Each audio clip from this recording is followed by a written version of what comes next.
함께 하실 말씀의 배경은 37장이라고 할 수 있습니다. 그러므로 이사야 37장을 잠시 한번 펼쳐 놓으시기를 바랍니다.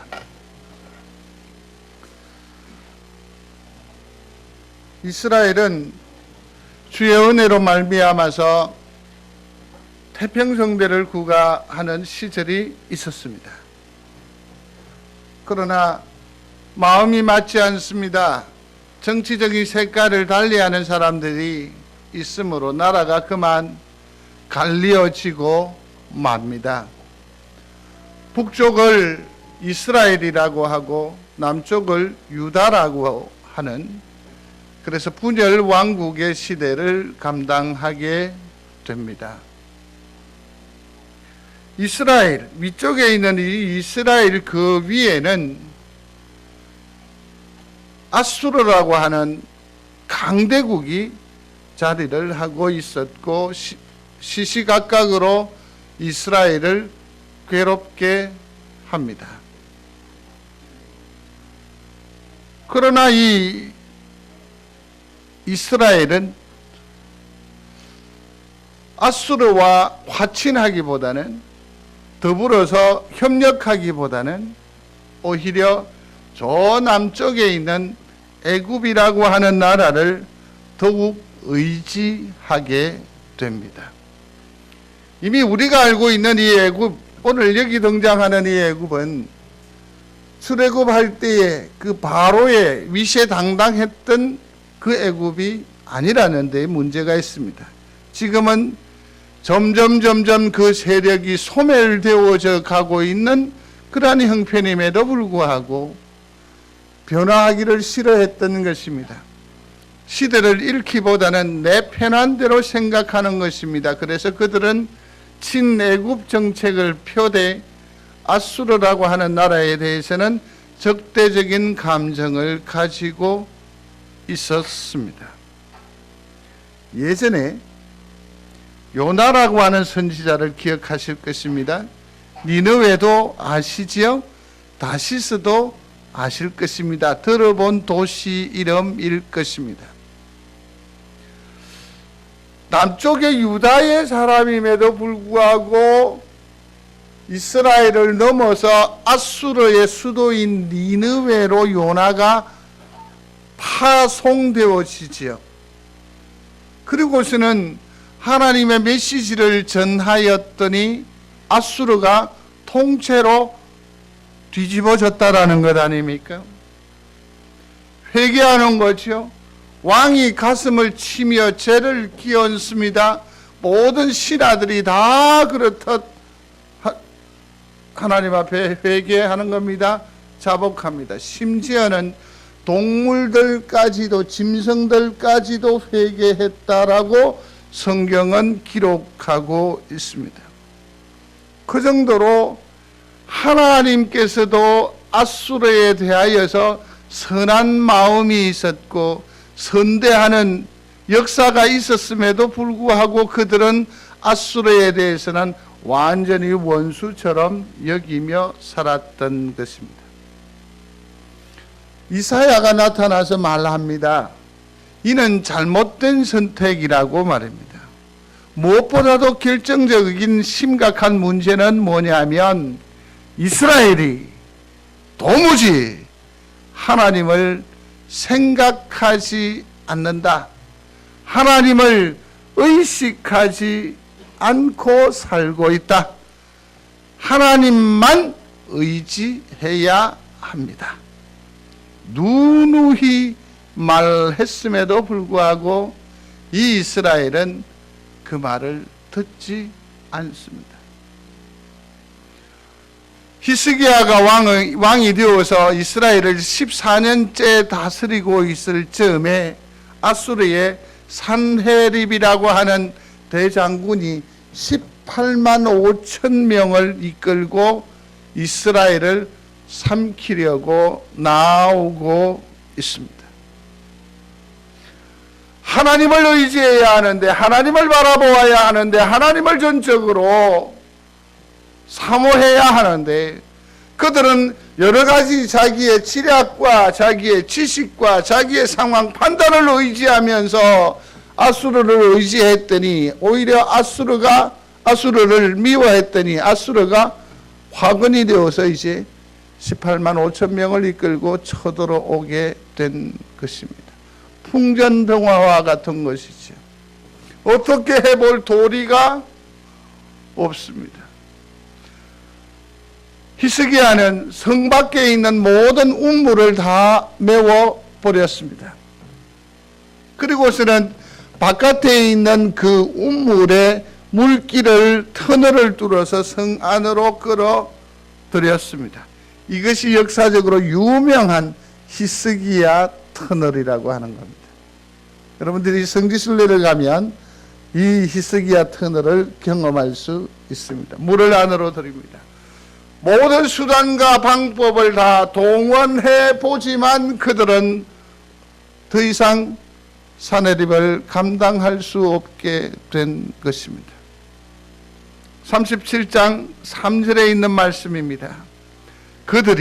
그들이라고 하면 왕궁을 맡은 2절에 있는 2절을 보시면 양궁 맡은 자 엘리야킴 그리고 서기관 셈나와 제사장 중 어른들이 그렇죠? 내려와서 선지자에게 이 선지자 이사야에게 말하는 겁니다.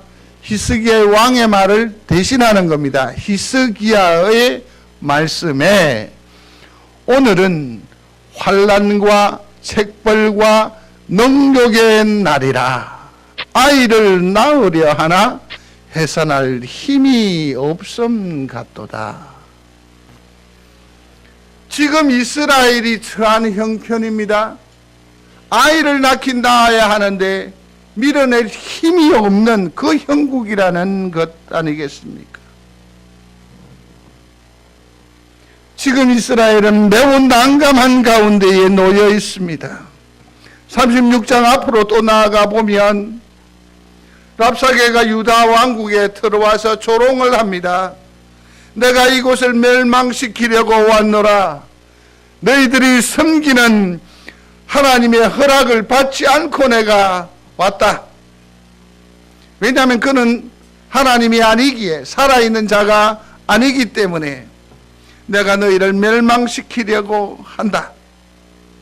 그러니 그 백성들은 사신을 보내어서 뭐라고 말하는 거니 우리가 당신 나라 말 아람 방언을 제가 알아들을 수 있으니까 제발 우리 백성들이 듣는 유대 말로 하지 말고 아람 말로 내게 살살 일러주시면 소리를 좀 낮춰 주시면 내가 이 말씀을 히스기야의 왕께 가서 전하겠습니다. 우리 백성이 들을까 두렵습니다. 얼마나 비굴합니까? 힘이 없으니까.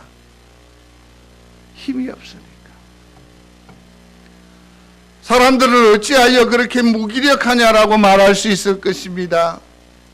왜 이렇게 비굴할 수밖에 없느냐고 말할 수 있을 것입니다. 성도 여러분 아시게 되기를 바랍니다. 우리가 하나님에게서 시선이 떨어지면 하나님의 마음을 외면하기 시작하면 죄송합니다. 그때부터는 우리는 비굴해질 수밖에 없습니다. 이 세상에서 성도가 자신만만하고 보무도 당당하고 힘있고 역사하며 사시게 되기를 주의 이름으로 축원합니다. 어떻게 해야 돼요?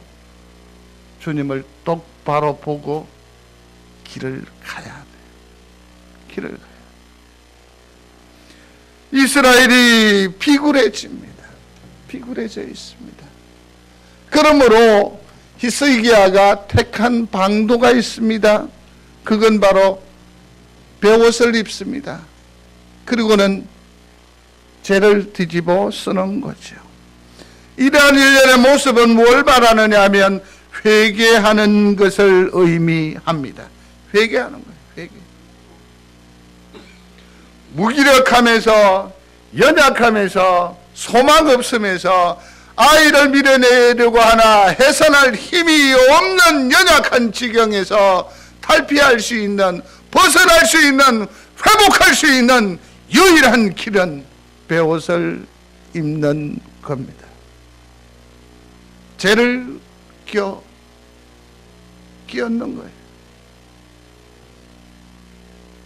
사랑하는 성도 여러분, 능력의 사람이 되시기를 충심으로 소원합니다. 그러려면 어떻게 해야 합니까? 히스기야처럼 회개하고 돌아서는 것, 곧 베옷을 입는 것이 마땅한 줄로 압니다.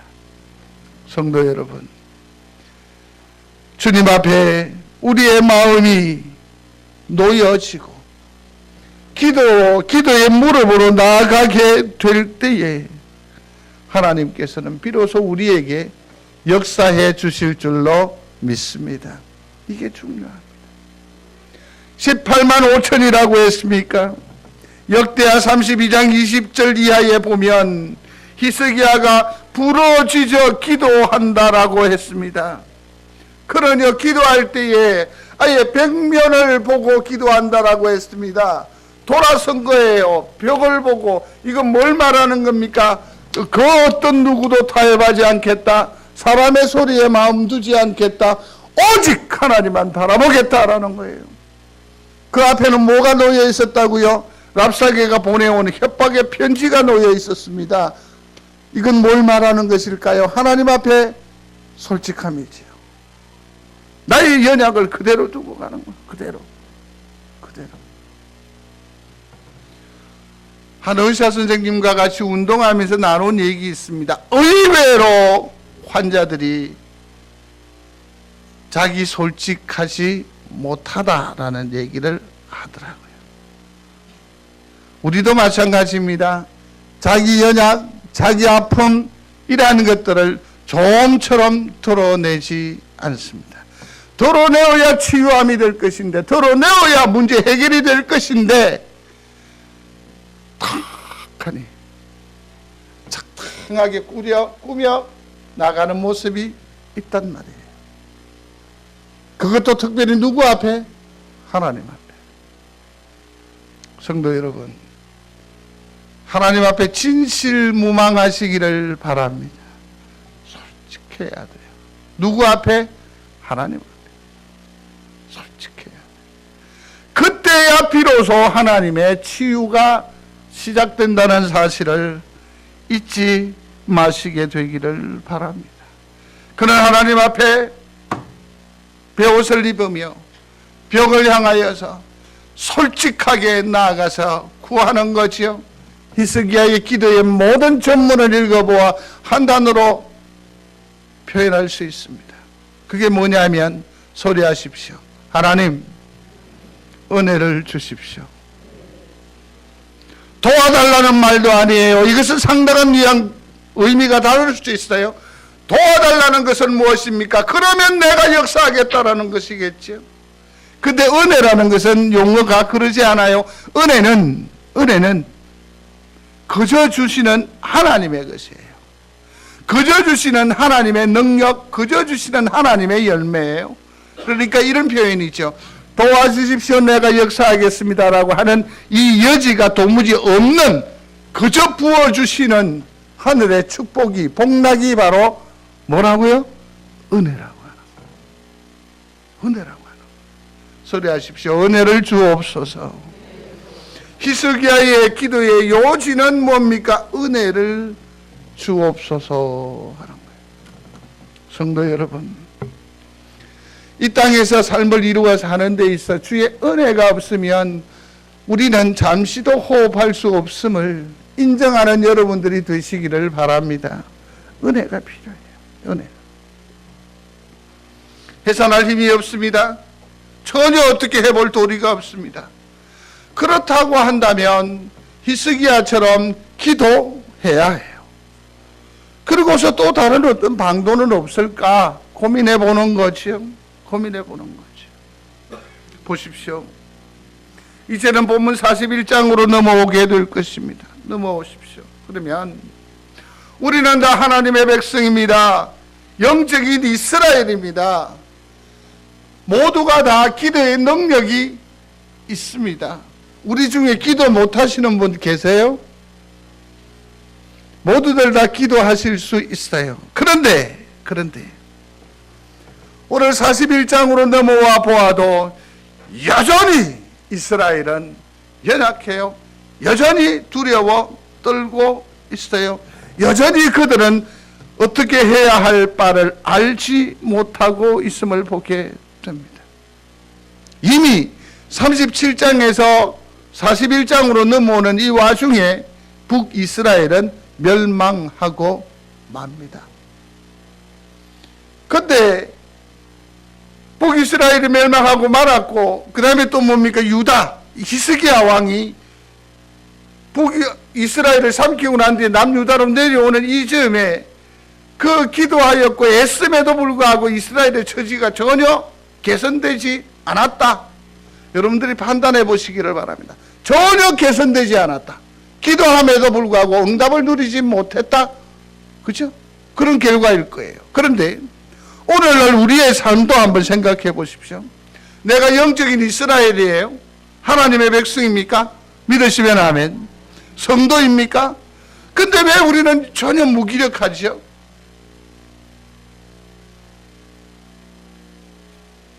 앞서 히스기야가 우리에게 힌트를 줬어요.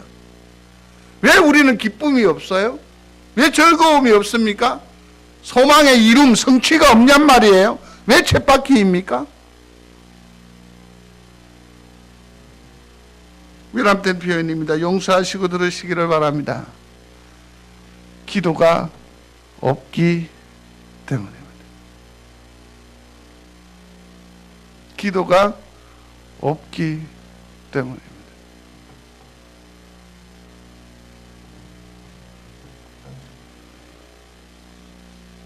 스스로 아기를 낳을 수 없다라고 한다면 최소한 유도분만이라도 받아야죠.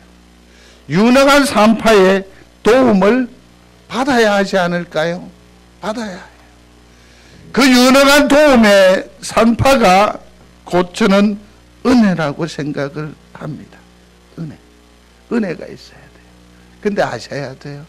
은혜는 밖에서부터 오는 거예요. 소리합니다. 밖으로부터 임하는, 그리고 하늘로부터 임하는 것이 은혜예요. 은혜가 있어야 돼요. 시편 137편 1절 이하에 보면 바벨론 강가에서 앉아 우리는 울었습니다. 우리가 시온을 기억하면서 울었습니다. 버드나무 위에다가 수금을 걸어 놓았습니다. 우리를 잡아온 자들이 우리에게 노래하라고 시켰기 때문입니다. 이 지경에서 어떻게 우리가 주님을 노래할 수 있겠습니까? 라고 탄식하는 것을 기록해 놓았습니다. 그들로 하여금 노래하라는 것은 뭘 말하는 겁니까? 조롱하는 거죠. 기억나십니까? 주님 머리 위에 가시 멸류관을 쓰셨어요. 그리고서는 뒤로 돌아오면서 뒷머리를 쳤어요. 침을 뱉으면서. 그러면서 뭐라고 말했어요? 네가 하나님의 아들이냐? 네가 하나님이냐? 그러면 누가 때렸게?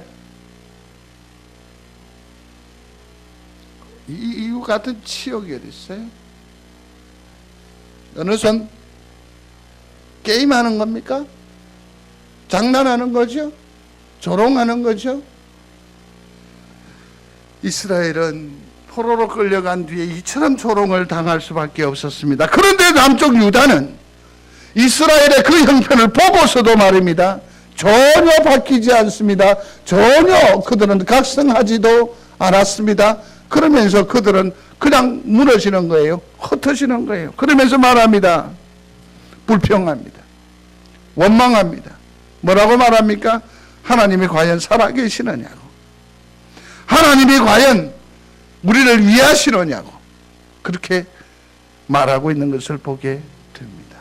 성도 여러분, 하나님이 지금도 역사하여 계실까요? 한번 물음해 봅니다. 지금도 하나님은 역사하여 계십니까? 마태복음 4장 7절에 제가 화요 전도대 때 말씀을 드렸습니다.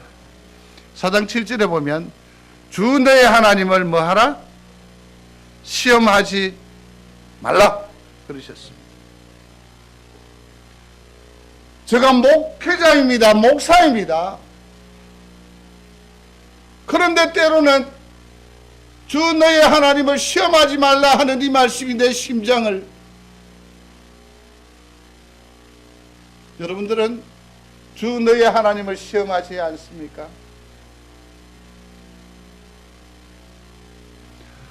하나님께서 은혜 베푸실 줄로 믿는 믿음이 흔들릴 때가 없습니까? 충격이 너무너무 크더라고요. 기도하기는 하는데, 선한 바람을 기대하기는 하는데, 소원은 있는데 거기에 대한 의심의 마음이 내게 있더라고요.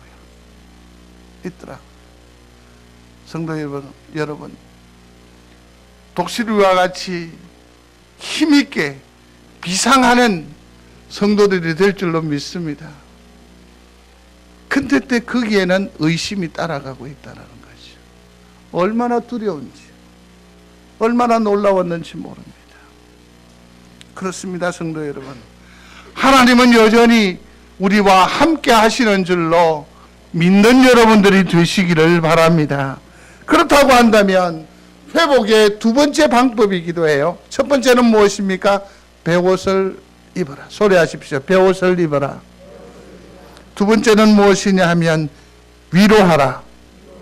위로하라.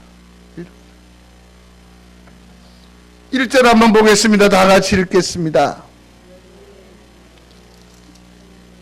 너희 하나님이 이르시되 너희는 위로하라. 내 백성을 위로하라. 치료하기를 원해요. 일어나기를 원해요. 욥의 세 친구를 기억하실 줄로 압니다. 왔어요. 보아만 줘요. 말하지 않아요. 그저 그냥 옆에 곁에 머물러 있어 줘요. 세상에 뭐였죠? 위로였어요.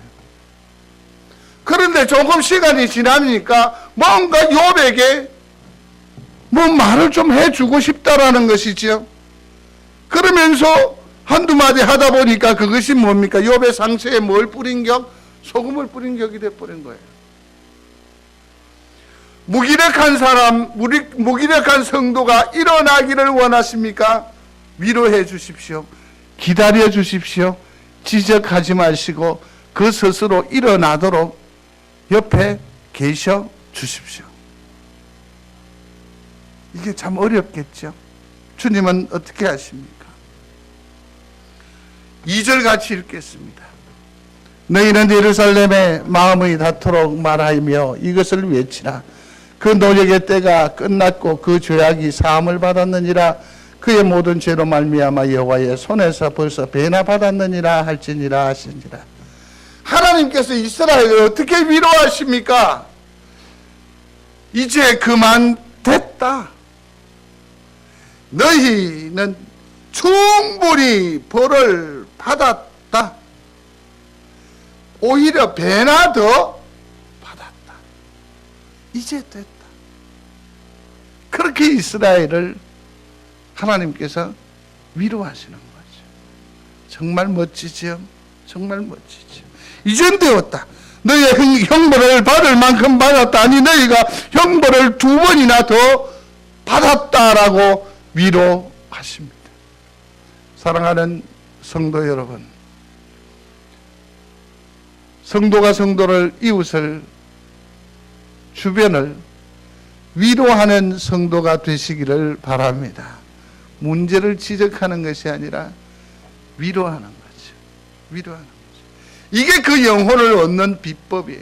출애굽기 3장에 보면 참으로 벽돌을 굽을 수밖에 없는 집도 없이 벽돌을 그러면서 얼마나 많은 핍박과 환난과 서러움을 당하고 있습니까? 무려 430년 동안 그들의 인생에게 하나님께서 출애굽 3장 7절에 이렇게 말합니다. 나는 애굽에 있는 나의 백성이 고통받는 것을 똑똑히 보았고 또 억압 때문에 괴로워 부르짖는 소리를 들었다. 그러므로 나는 그들의 고난을 분명히 안다. 이 점에 하나님이 우리에게 여전히 시선이 머물러 있음을 믿는 여러분들이 되시기를 바랍니다. 우리의 심장 소리를 듣기 위하여 고개를 숙이시고요, 귀를 기울이시는 하나님이신 줄로 믿으시기를 바랍니다. 우리의 속내를 다 안다는 얘기입니다. 수금댕이 내 속을 다 안다는 것이죠. 비록 내 입술에 말은 거칠지만 내 속내가 어떠하다는지, 어떻게 왜곡당하고 어떻게 서러움을 받았고 어떤 세월을 살아왔는지 누가 안다고요? 주님이 아신다고요. 여기에 나타나는 주님은 어떠한 하나님이십니까? 위로의 하나님. 위로의 하나님. 회복하기를 원한다, 일어선다, 부흥의 역사는 이처럼 위로의 하나님을 만나는 겁니다. 위로의 사실을 전파하는 것. 위로의 하나님을 만나 누리는 귀한 은혜가 있게 되기를 중심으로 소원합니다.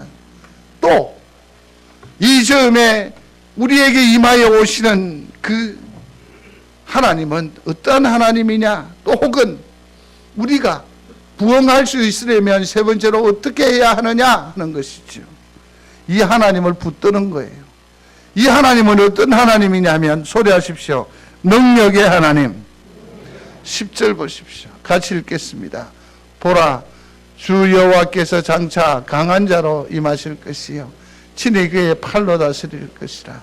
보라, 상급이 그에게 있고 보응이 그의 앞에 있습니다. 그죠? 하나님은 어떻게 하신다고요? 능력의 하나님이었어요. 지금은 이스라엘이 왼통 짓눌리고 무기력하고 연약 가운데에 있어서 참으로 피해의식에 가득 차 있는데, 이제 임하여 오는 그 주님이 어떤 분이냐고요? 능력의 하나님이에요. 슈퍼맨이에요. 슈퍼맨.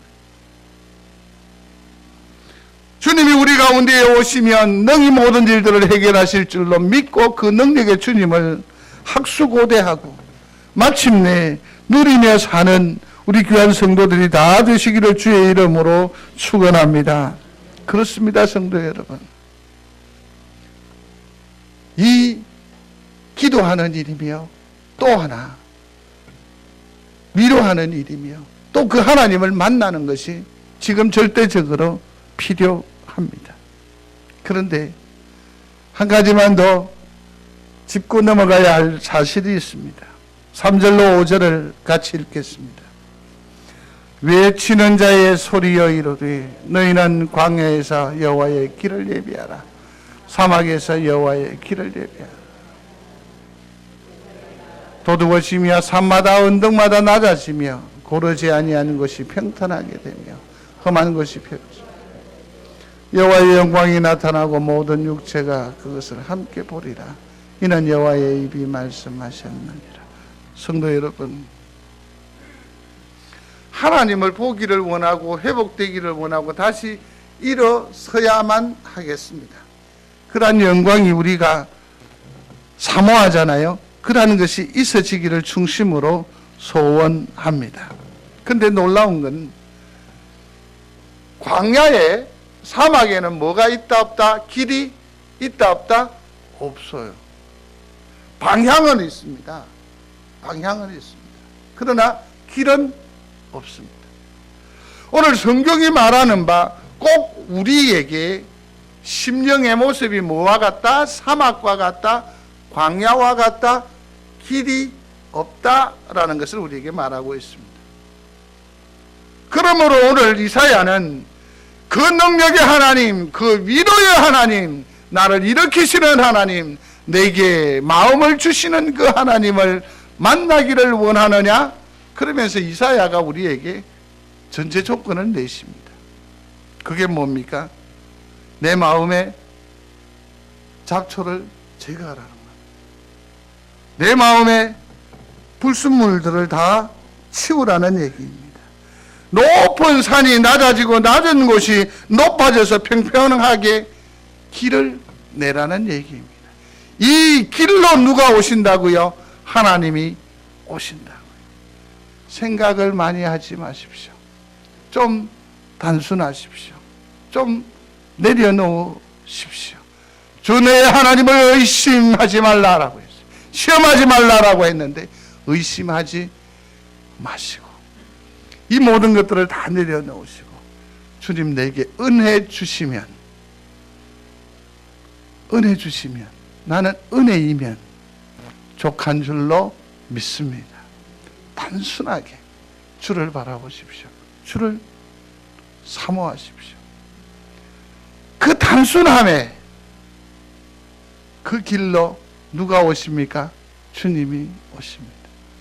주님이 우리를 보듬어 주시고 위로해 주시고 토닥거리실 때에 믿습니다. 성도는 일어서게 될 줄로 믿습니다. 성도의 눈에 눈물이 말라지는 놀라운 축복을 누리며 살게 될 줄로 믿습니다. 오직 주님만 소리하십시다. 주여 은혜를 주옵소서. 주여 믿음을 주옵소서. 그 결과가 어떠한지 아시겠습니까? 28절부터 31절 말씀인데요, 천천히 읽으셔야 합니다. 같이 읽겠습니다. 너는 알지 못하였느냐? 듣지 못하였느냐? 영원하신 하나님 여호와 땅끝까지 창조하신 이는 피곤치 아니하시며 곤비치 아니하시며 명철이 하니에 없으시며 피곤한 자에게는 능력을 주시며 무능한 자에게는 힘을 더하시며 소년이라도 피곤하며 곤비하며 장정이라도 넘어지며 쓰러지되 오직 여호와를 앙망하는 자는 새 힘을 얻으리니 독수리가 날개치며 올라감 같을 것이요 다른 박질하여도 곤비하지 아니하겠고 걸어가도 피곤하지 아니하리로다. 아멘. 믿습니까? 근데 표정은 하나도 안 변했다는 거 아시죠? 믿습니까? 주님 아멘 하는 여러분들의 심령에 주님께서 이와 같은 귀한 능력의 선물을 가지고 찾아가시고 찾아오실 줄로 믿습니다. 고마우신 아버지 하나님, 은혜를 주옵소서. 곧 하나님이여 우리의 심령 가운데에 친히 좌정하여 주시어서 우리의 길이 되시고 생명이 되시고 능력이 되어 주시옵소서. 우리가 바벨론만한 아수르만한 애굽만한 문제를 가지고 주님께 기도합니다. 그러나 주님이 오시면, 주님이 간섭하시면 나의 아수르와 나의 바벨론과 나의 애굽은 물과 같이 녹아내릴 줄로 믿사오니 살아계신 하나님, 내 심령에 좌정하여 주시옵소서. 예수님 이름으로 기도드리옵나이다. 아멘.